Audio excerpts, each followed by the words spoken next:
14 of 26 for a $186 and a pick. And so how would you chart Anthony Brown, his progress throughout this season? At one point, you thought he didn't get in the way against Ohio State. He made the right reads. He didn't play any kind of dynamic game or put them on his back, but he complemented the running game and played relatively well in that game.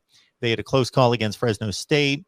They had a close call for Arizona into the second half against Arizona. Then they pulled away in the fourth quarter. Late in the fourth. So how did he play in those games? Well, let's just say Stony Brook is the only game he was over 50% completions. And even in the Ohio State game, you're under 50% completion. He was under 50% against Ohio State? Every game against Stony Brook, if I'm not mistaken. Well, he's 14 out of 26 here, so he wasn't. Yeah, he was one over 50%, I think. I was going into this game. That was the stat that I had. Okay. He's played decently enough. I mean, there's a reason that game against Arizona was close going into the fourth quarter.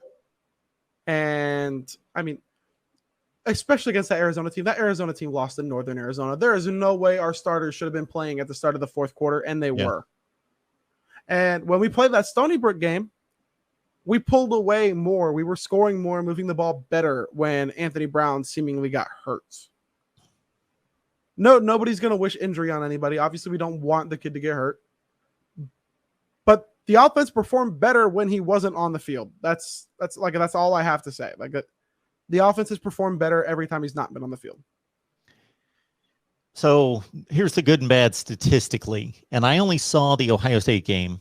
I sat here taking calls during the Arizona game, and I was a bit surprised that it was staying that close, but I can't say that I really was able to dissect that game sitting here taking calls. So basically the Ohio State game is what I saw start to finish.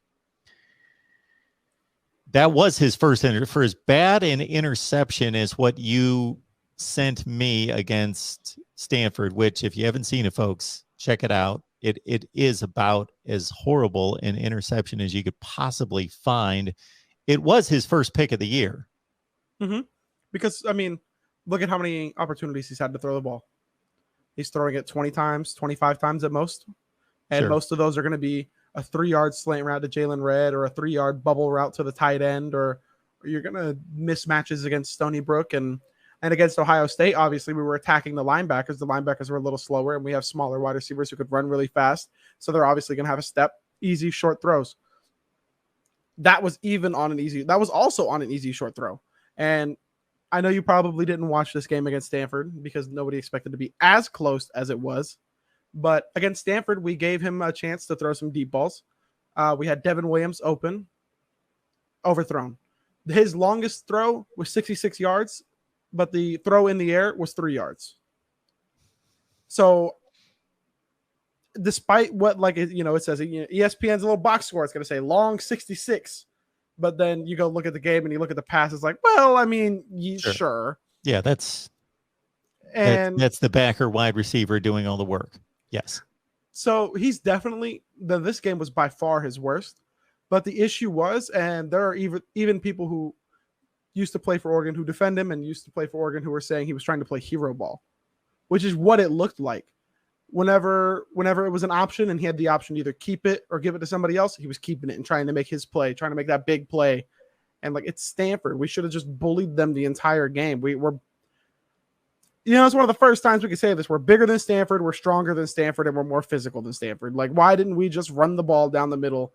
And when we did that, it was successful. In the third quarter, when we were running the ball more, we were scoring, we were moving downfield, and we just, once the read option started breaking down and he wasn't, actually making the read and he was just holding onto the ball and trying to, make that, not, I wouldn't say Heisman moment, but his big moment, be like, how that's the I prove the doubters wrong moment. And it just didn't work out. Now, if he could perform like he played against Ohio State every week, where he didn't make any mistakes, he made most of the right reads, give or take one or two.